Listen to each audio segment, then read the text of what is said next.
7.5 million jobs would be lost. This was a 10 million swing toward the positive side, and in fact, the greatest number of jobs created in a single month on record. That is extraordinary. 225,000 manufacturing jobs, 464,000 construction jobs, and 1.2 million leisure and hospitality jobs were all added in May. Beyond that, the number of workers who reported being on temporary layoffs decreased by 2.7 million in May. And more than that, and this was a great number that was pointed out to me today by the CEA, 300,000 jobs were created for Black Americans in particular. That's in May, and that was a 1.7% increase, so very encouraging numbers there from the CEA that they highlighted for me, BLS numbers that they highlighted. May's jump in average weekly hours also is an encouraging sign, because increasing hours is a sign that employers need to hire more workers to meet demand. For all private sector employees, average weekly hours increased by 0.5% to 34.7 hours, the highest level since the series began in 2006. 73% of small businesses are open. That is up from the 52% right before the April jobs report reference period. Also, workplace visits are up roughly 40% from its pandemic low. The stock market is absolutely soaring. We saw with the S&P that it had its greatest 50-day rally in history. The Dow, likewise, is also booming. The markets clearly have confidence in President Trump, the jobs president who created the hottest economy in modern history once and will do it again. Also, commentators and economists have noted how great this jobs report was. Yesterday, we saw Mohamed El-Arian, the chief economic advisor at Allianz, say this will go down in history as the biggest positive data shock for the markets and the economy, and you saw how surprised the markets were. They surged on Friday, capping a strong week with the NASDAQ closing at a record high. He said it was also very surprising to the economists. Not a single one thought that we would create jobs. Everybody expected the unemployment rate would go up. It did not. Also, senior economic correspondent at the New York Times, Neil Irwin, noted that we have to think that the May employment numbers count as a strong win for PPP supporters. Obviously, the president signed that into law and has been a big cheerleader of the PPP. Typical economists missed it by 10 million, as I noted at the top of the briefing. 10 million. That's bigger than the entire state of Michigan nearly, and that's how much economists were off. Why is this happening? Well, it's happening because America has taken note of the fact that we have a president who ushered in the hottest economy in modern history, record low unemployment for Black Americans, for Hispanic Americans, for the disabled, for our veterans. Paychecks were beginning to rise under the President Donald Trump economy. We have the great jobs creator in office, and America clearly has confidence in this president. You have a president who fundamentally understands how to put this country back to work, and we saw that in action with the Friday jobs report. And with that, I'll take questions. Okay. So start with John. Kayleigh, what's the president's thinking on this growing movement to either defund or dismantle police forces across the country, and what reforms does the president think would be appropriate in the wake of the George Floyd killing? Yeah, it's a really good question. The president is appalled by the defund the police movement. The fact that you have sitting congresswomen wanting to defund the police, notably Rashida Tlaib, notably Biden advisor AOC Alexandria Ocasio-Cortez, a former Clinton and Eric Holder spokesperson Brian Fallon, wanting to defund our police across this country, it is extraordinary. And when you think the left has gone far, and they couldn't possibly go farther, because we all remember the defund ICE movement. They want to defund immigration and custom enforcement, and now they want to defund the police. This is extraordinary. This is rolling back the protective layers that protect Americans in their homes and in their places of business. He's appalled by it, and it's remarkable to hear this coming from today's Democrat Party. As for solutions, he's talking through a number of proposals, no announcements on that, but he definitely, as he's noted, recognizes the horrid injustice done to George Floyd and is taking a look at various proposals. Does the president agree with any of the mayors across the country who are saying, I think we can take some of the money from policing and put it toward other programs that could be effective in community development, which could lead to the potential for a lesser need for policing? Well, let's be clear. If the mayor of LA wants to defund police, take money away from police, Mayor de Blasio, the mayor of New York, wants to take money away from police, that means cutting of police. That means reducing police departments. That means defunding police departments, if not getting rid of them entirely. No, he does not agree with that, and the rest of America does not agree with that. I have two questions for you. As you are going over your reforms and what you think is needed, does the president feel that there is systemic racism in law enforcement? The president's been very clear there are injustices in society. I've noted several for you that he's pointed out as a Republican primary candidate, noting the Sandra Bland video was absolutely horrible, noting George Floyd. There's a civil rights investigation into that. He definitely believes there are instances of racism, but look, he believes our law enforcement are the best in the world. He believes that by and large they are good people. The 750 who were injured defending this country from rioters and Antifa in the streets, as to be distinguished from the peaceful protesters, those 750 officers who were hurt defending our country were heroes, as was David Dorn, a police officer who lost his life, and Patrick Underwood, who also lost his life in the last week or so. He doesn't think that there is systemic racism in law enforcement. He believes most of our police officers are good, hardworking people. There's a lot of evidence of that, and he has great faith in our police department. Okay, well, my second question, does he still believe that NFL players who kneel as a form of protest against police brutality should be fired? The president is very much against kneeling in general. The president has made clear for years that kneeling is tied to our national anthem, that it does not respect our military men and women across this country. He's not a fan of the kneeling movement. He's made that very clear, particularly because he thinks it's disrespectful to our military, as the kneeling originated at the kneeling during the national anthem. Do you think they should be fired? I have no comments on that. He is against the kneeling movement, though, as he's noted on Twitter as recently as a few days ago. You can't say yes, he does still think they should be fired? I have no information on that, and I have not talked to him about that. Is there anything in the Democrats' Policing Act that the administration supports?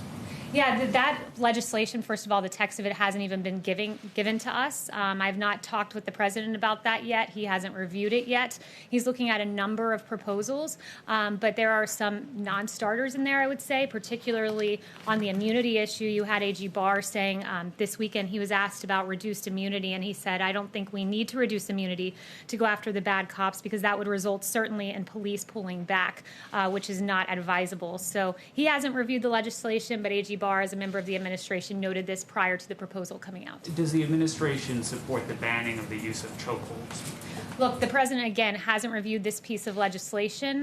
The president is looking at what's a state issue, what's a federal issue right now. He's currently reviewing proposals, actually, on this very topic about police reform, so I'll leave it to him and not get ahead of him on that. But certainly we believe that the appropriate amount of force should be used in any police interaction with an individual. But 2 weeks after all of this civil unrest, why does the White House not have a plan? The president said on Friday that his plan for combating racism is a strong economy. How does that work? Look, that's an important part of combating racism is making sure that there's equal opportunity for Black Americans in this country. This president, we hear a lot of words from Democrats about criminal justice reform, that they wanted this. Well, they got it with President Trump reducing racial sentencing disparities via the First Step Act. Democrats talk about economic opportunity for Black Americans and people in vulnerable communities, and this president has done that with opportunity zones. It was a good start, more than 900 places, creating private investment to help people get on their feet to start businesses in this country. HBCUs, record funding. This president has repeatedly, through his actions, stood up for the Black community, and a big piece of that is absolutely economic reform. And I'd finally note on the point of economic reform, the USMCA, these trade deals, the TPP, making sure that didn't take place, that directly advantaged hardworking men and women in Detroit who wanted their auto jobs. So his reformation with trade, and also opportunity zones is helping to ensure that Americans of all races have the same opportunity in the economic playing You're field. saying he will eventually have a police reform plan. He's looking at various proposals, so I won't get ahead of him. No announcements on that front, but he has been looking at them over the last few days. Yes. Yes. Kayleigh, there are reports that the administration is going to be pulling troops from Germany. Can you say how many and when and where are they going? Yeah, what I would say on that is, first, we have no announcements at this time. I know there's reporting out there, but as of this moment, there are no announcements. The president's continually reassessing the best posture for the United States military forces and our presence overseas. I mean, we remain committed to working with our strong allies. Will he consult Angela Merkel before making a final decision? I'll leave that to the president. Again, no announcements at this time. And just one final, the new Lafayette Square fencing, do you have any indication on when that might be removed or taken down, since the protests have become more peaceful, and who makes that decision? Yeah, you know, I don't have any announcements with regard to the fencing. That's not something that's in White House control in terms of securing the perimeter. But what I would say is the president has recognized that the protests have largely been peaceful. Why have they been peaceful? It's because of the actions taken by this administration. If you'll notice, Minneapolis was in chaos until the National Guard came in, and then it was secure. You had outside here in Lafayette Park, I noted the 750 law enforcement officers that were injured across the country. Well, 1/5 of those were in D.C. and the vast majority in Lafayette Park. And once the National Guard came in, D.C. was secure. That Monday decision by the president of encouraging governors to surge the National Guard made the difference. And the president's recognized now that the protests are peaceful. He's recommended a winding down of the National Guard, very peaceful protest over the weekend. So with regard to the security of the building, not a decision for the White House, would refer you to Secret Service and Park Services on that. But the president has recognized the peaceful protesting and is encouraged by that. Yes, Jen. Kayleigh, on Hong Kong, can you say when will the administration revoke Hong Kong's trade status? And also, do you think that that move will be the only thing the administration does? Is there something else planned? And do you think that China will listen? Are you seeing any signs of China relenting on Hong Kong? Yeah, we haven't seen any updates from China thus far. No announcements with regard to the timing of that, but the president has been very clear that China has replaced its promise of one country, two systems with one country, one system, which is what led the administration to make the announcement that it would begin eliminating policy exemptions that were given to Hong Kong, the special treatment that they once had. Kayleigh? Yes, Steve. Is there any, a week after what we saw in Lafayette Park last Monday night, are there any people here in this building who believe that, or does the president believe that perhaps things went the way they shouldn't have gone? Is there any regret on the part of the president or anyone here about how people were treated, people who were peacefully protesting, and how they were rushed out so violently? No, there's no regrets on the part of this White House because, look, I'd note that many of those decisions were not made here within the White House. It was A.G. Barr who made the decision to move the perimeter. Monday night, Park Police also had made that decision independently when they saw all of the violence in Lafayette Square. And when, before these protesters were moved by Park Police and they issued that tactical order, there were 3 loud warnings. And as I believe it was A.G. Barr on Face the Nation noted, that some of those protesters moved back and adhered to the warning, but others of those protesters started hurling objects, and that was unacceptable. And Park Police acted as they felt they needed to at that time in response, and we stand by those actions.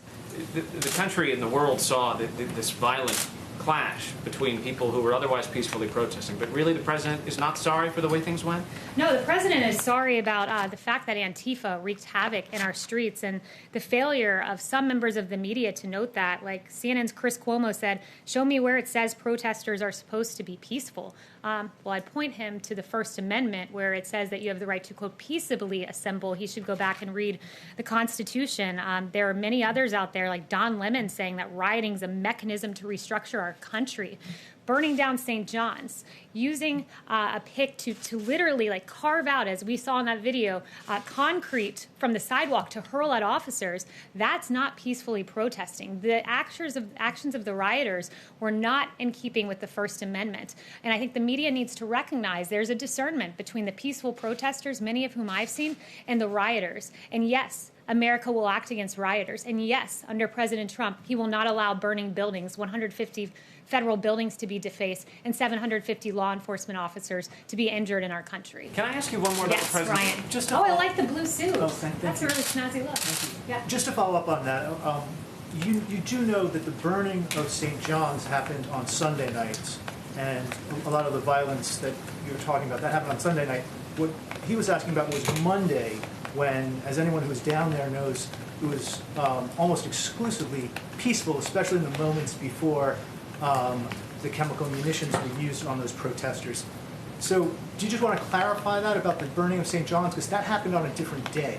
Yeah, the burning of St. John's is what prompted the decision to move the perimeter. It's what prompted Park Police to say that evening the perimeter must be moved. It's what prompted, yes, it's what prompted AG Barr to agree with that decision on Monday morning that the perimeter needed to be moved. But when you hurl objects at Park Police, when you don't move after 3 orders are given, Park Police acted appropriately. When the shield of Park Police was batted down, when one person tried to grab a Park Police officer's weapon, that's not peaceful by any definition of the word. And one question on Yeah. the area in front of the White House is now officially known as Blacklivesmatter Plaza. Does the president agree with that decision? I haven't talked to him about it. Haven't mentioned that to him. Yes. Kayleigh, does he agree in general the way that Mitt Romney stated over the weekend he does with the core message of Black Lives Matter?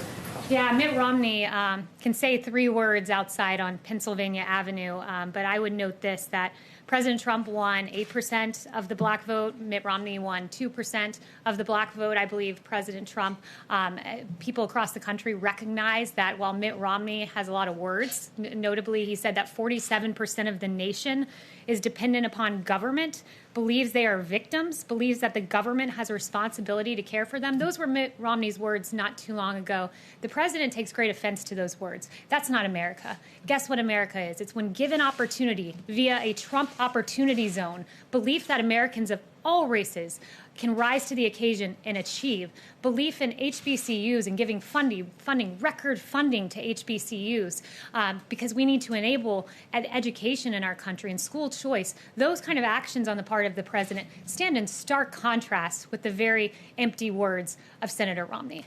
Yes. Thank you, Kayleigh. As you have noted, the president has talked about the protest, he's talked about the death of George Floyd, but he still hasn't given a formal address to the nation. Why is that, and are there plans for him to do that anytime soon? So the president has addressed the nation on this. I know several media outlets chose not to cover it, but when he was down in Florida last Saturday, he said, and I have the whole thing here, as he said many times, the death of George Floyd on the streets of Minneapolis was a grave tragedy. It should never, ever have happened. He spent several minutes going through this. In fact, half of his speech saying, I understand the pain that people are feeling. We support the right of peaceful protesters. We hear their pleas.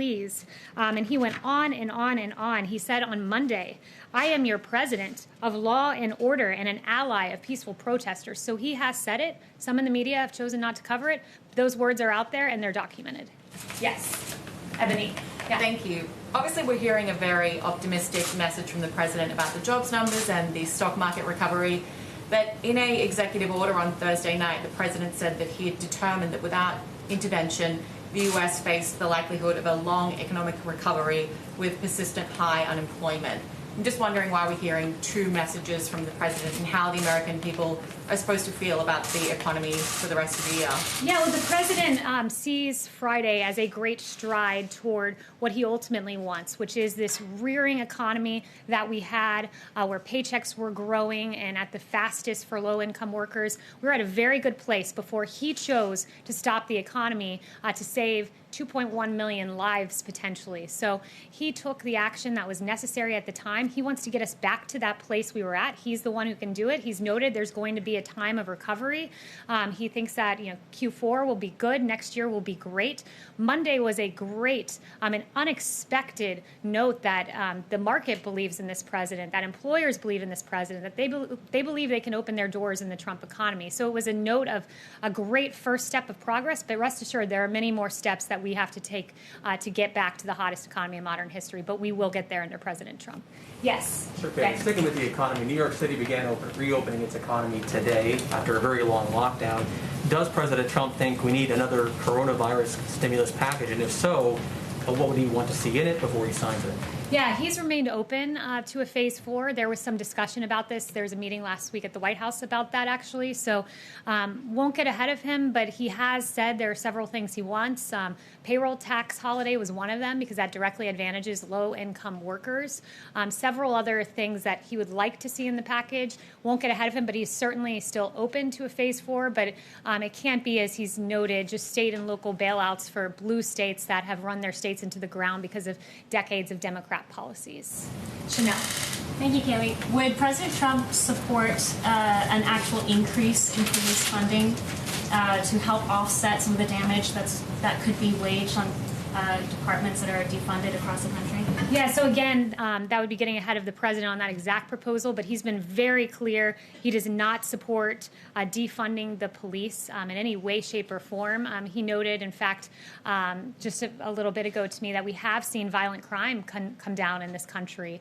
And why, at the time when violent crime's coming down, why would we defund the police, who are in large part responsible for helping America to get to a place where our streets are safe? So I would point you to that and before getting ahead of the president on a specific policy. Yeah, can I ask a follow-up to that? Louis. Yeah, I wanted to ask you about defunding the police movement, what's going on. How does it impact the crime scenario here? You said, sorry, I didn't hear the last word. Defunding the police, how does it impact the crime scenario here? The crime rates are going up. Do you think that will impact the crime? Yeah, absolutely. Here? Look, our police officers are the ones who are defending this country and making sure that we have law and order in our streets, and there's no more evidence of that than just taking a look at the raw numbers. Our police are described as the blue line in American society between peace and chaos, between order and anarchy, and that thin blue line has done quite a bit. Just looking at 2018 numbers, murder arrest 11,970, robbery arrest 88,130, aggravated assault 395,800, violent crime arrest 495,900. That's police officers who are doing the arresting. You eliminate police officers, you will have chaos, crime, and anarchy in the streets, and that's something that's unacceptable to the president. Do you think this is political in nature? The entire movement is political in nature? Is politically motivated, this movement? This movement? What the president believes is, look, when you look at, I would just take, at their own words, Black Lives Matter DC, and Black Lives Matter DC said Black Lives Matter means defund the police. So if that's what the movement means, of course the president stands against defunding the police. All Black Lives Matter, including the life of David Dorn, who perished in the last week and a half, including Patrick Underwood, who also lost his life this week. All Black Lives Matter, but in terms of the movement Black Lives Matter, they define themselves as defund the police, and that's something this president stands against. Frank. Yes. Blacks are disproportionately arrested and disproportionately incarcerated in this country, and when they return to society, they are often denied the right to vote, sometimes for the rest of their lives.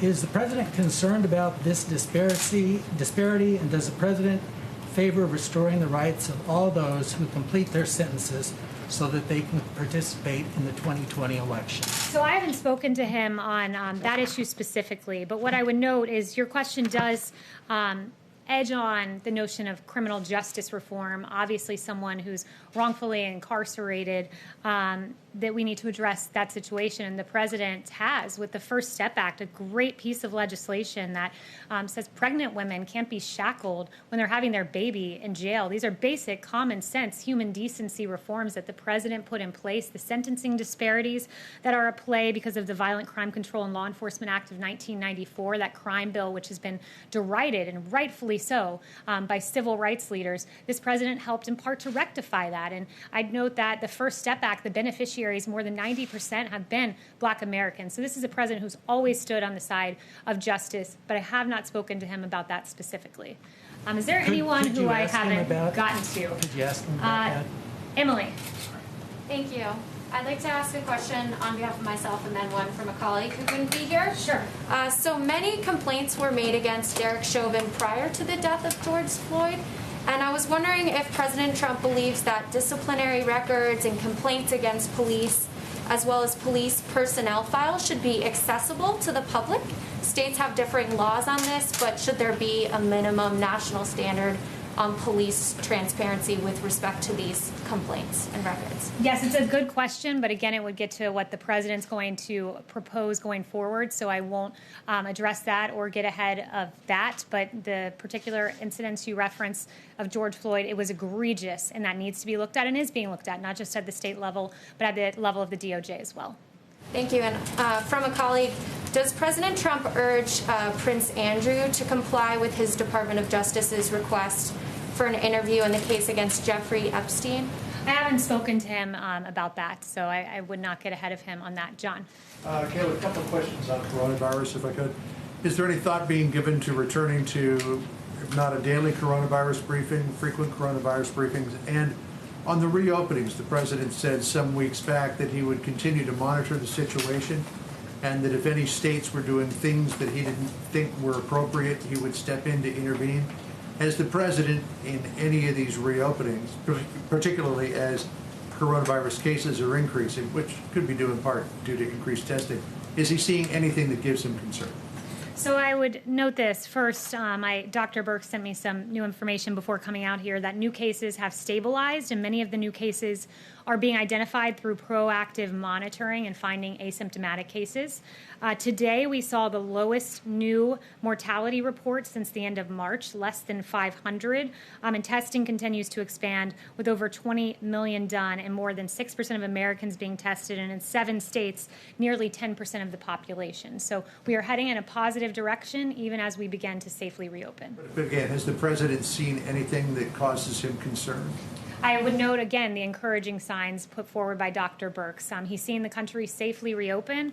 And I would also just note some of the media contradictions here, certainly not referring to you specifically, John, but just a little more broadly, that there isn't an outcry about social distancing among the protests. And I mean, I saw one network with footage of the Ozarks and complaining about social distancing in the Ozarks and then seamlessly transitioning into protest footage and not suggesting that there was a problem with the lack of social distancing. So I think we have to be very consistent here. And one note that I really wanted to get in, should have weaved it in earlier, but I think it's important, is just there's so much focus on our police officers right now. There are absolute cases of injustices. Our heart breaks for those cases, but I just want to note some of the great things our police have done last year alone. In Alaska, retired cop Kim Castro jumped in freezing water to help victims to safety after a plane crash. In Idaho, a woman said, "He saved my son's life," commenting on a cop who saved her disabled son. In Maine, a detective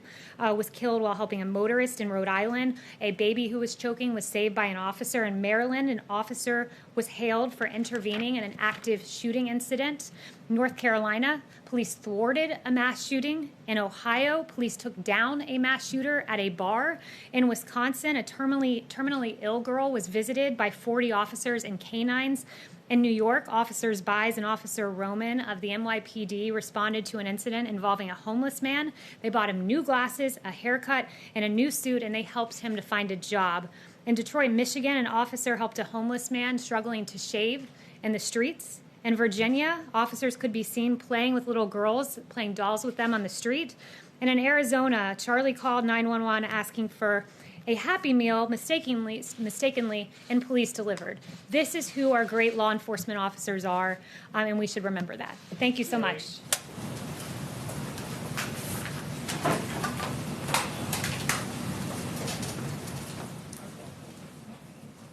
Breaks.